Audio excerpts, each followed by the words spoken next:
The Hoover Dust Manager 100th year anniversary model is no more. What we have instead is this blue Purepower of a certain voltage. Yes, I have built this back up with a few bits from the Dust Manager. It's not completely finished yet though. As you can see, we have to fit what's in this bag and this, which I forgot to take with me for when I refurbished it. So let's get on with that and then have a look at what we have created.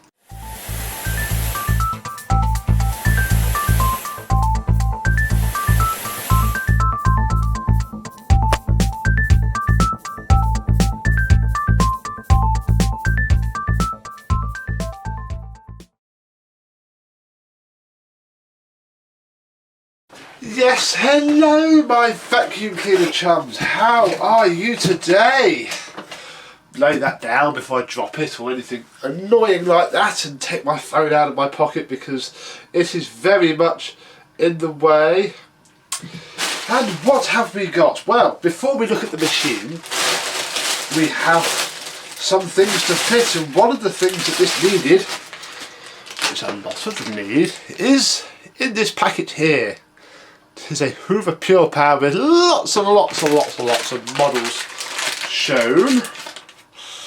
And it is a release pedal. These are probably going to become very, very rare. I've used up all of my stocks of them, so I had to buy this one in. And I think it cost me, it wasn't that much, it was £5.39.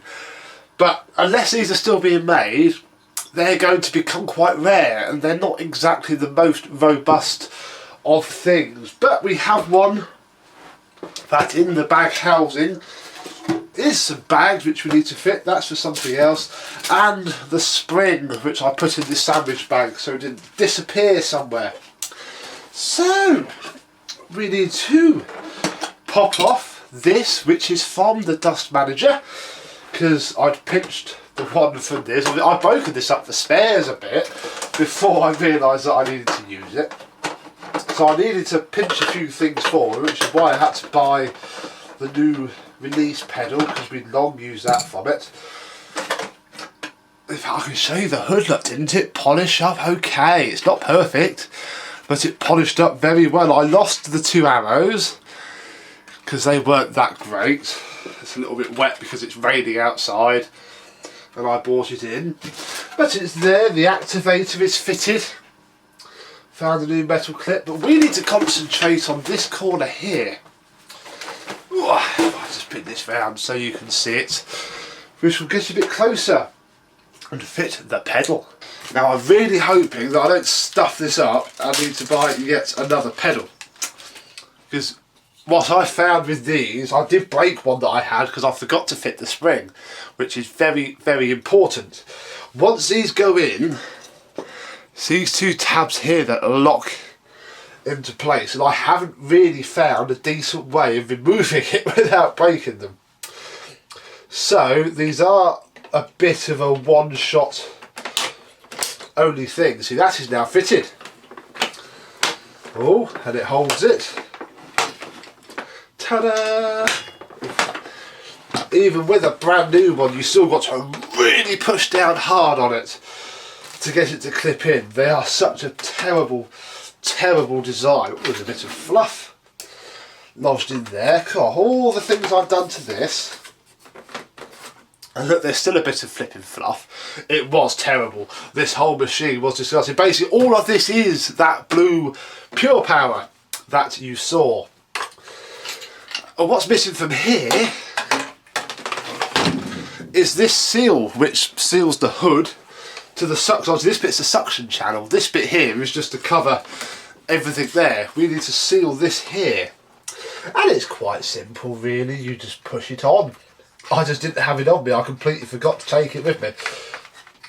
Luckily it was clean anyway because it was already removed. So actually this bit's from the Dust Manager as well.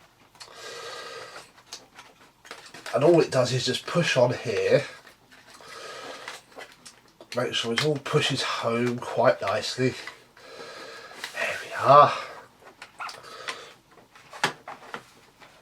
And it clips around there like that. Now we can fit it to the machine, which is basically just a case of lowering that down on there like so. There's a gap there which is a little bit annoying, but it doesn't really affect anything because nothing happens back there, so I'm not overly worried about that. So we'll put the back hood screws on like so. One, I'll just put the screw in upside down, and two.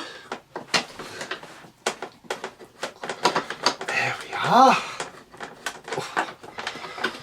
It's closed up a little bit, it's not perfect, but it's okay, to be honest. While we're laying you down, we shall fit a bag, because obviously this is now a bagged machine, not a bagless, and I'll put the 2 spare bags in with it for the owner and tell her that when it's done, Mr. Ollie, if you're listening, you need to buy her some nice HEPA bags. There we go, look, that just sits in there quite nicely like that. I've already got some filters in, so there is the washed. Don't know if it's for this one or the dust manager because I've just chucked both in the washing machine, but that's come up brand new, so that's very nice. That can go in there. And we can put the bag door in. As you can see, I've lost, you can just about see it now, the 1400 watts. Because this is not now a 1400 watt machine. No. Oh, it stands up now, it's great. While we're down here, this is the filter. And again, I can't actually remember if it was from this or the dust manager, but you remember it well because we couldn't read that writing. This has been through the washing machine as well, and it is spotless. Really clean. I can see through it. I don't think I can make you see through it, but I can see through it looking at it from the windows behind me. And that's come up really well. So that's lovely. So that saves some money. I've got a spare as well because the yellow one that I had also got washed. Right. Whew, we can have a look at the machine now. And I found some tools which will knock the cable off. This is the dust manager cable because I pinched the cable from this. The cable for this went on that 375 that you saw in January that I gave to Mr. Dave Who. He had the cable for this originally, so I fitted the Purepower cable back on. I found some OK tools in the shed. Little bit bashed up, but it's still very soft, and it will do. A nice upholstery tool. So we'll fit those back on. And I found an extension wand and scabbard. So this now has its full complement of tools as well, which is very nice. The hose has been washed. Still a little bit of paint on it, but it'll be okay. So I'll pop that in there. And I think actually we're ready to turn it on. The only other thing to notice is the handle is from the dust manager as well, because it had the Hoover roundel. The Hoover roundel from this went onto the red one, which you haven't seen the after of that yet. But that's where that went. So this now has a dust manager top handle. It's exactly the same really. The finish is a bit different. I don't know if I can pick it up. Oh, you can look. That's the matte soft touch finish, and obviously it goes down to the shiny Purepower finish. But again, it's okay. Right, move you back to there, and I'll plug you in. I'll plug this in. Put it down to medium pile, and I'll show you how it works. Because it now works very well indeed. So we can push the release pedal.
This is now a 2000 watt bagged with the Purepower, because I put the 2000 watt motor in it, because, well, why the devil not really? I still got the 1500 watt motor from it. Wasn't the best, it needs a bit of a new bearings, as you remember, but it's not bad at all, and will hopefully give its owner many years of happy service indeed, and we saved an older Purepower in the process, which is always the good thing to do. So, excuse me, yeah, bit short and sweet really, but there's only so long I can drag a done vacuum cleaner out for. It is done, it is ready to go back, and another little hole filled in Purepower week. So stay tuned, bit more Purepower fun to go. And this is ready to go back to its owner, who hasn't actually had a vacuum cleaner in a couple of weeks. We'll pop the spare bags in there, like so, and call it done. So, thank you very much for watching. More Purepower fun tomorrow, yay! And I shall see you soon. Bye bye.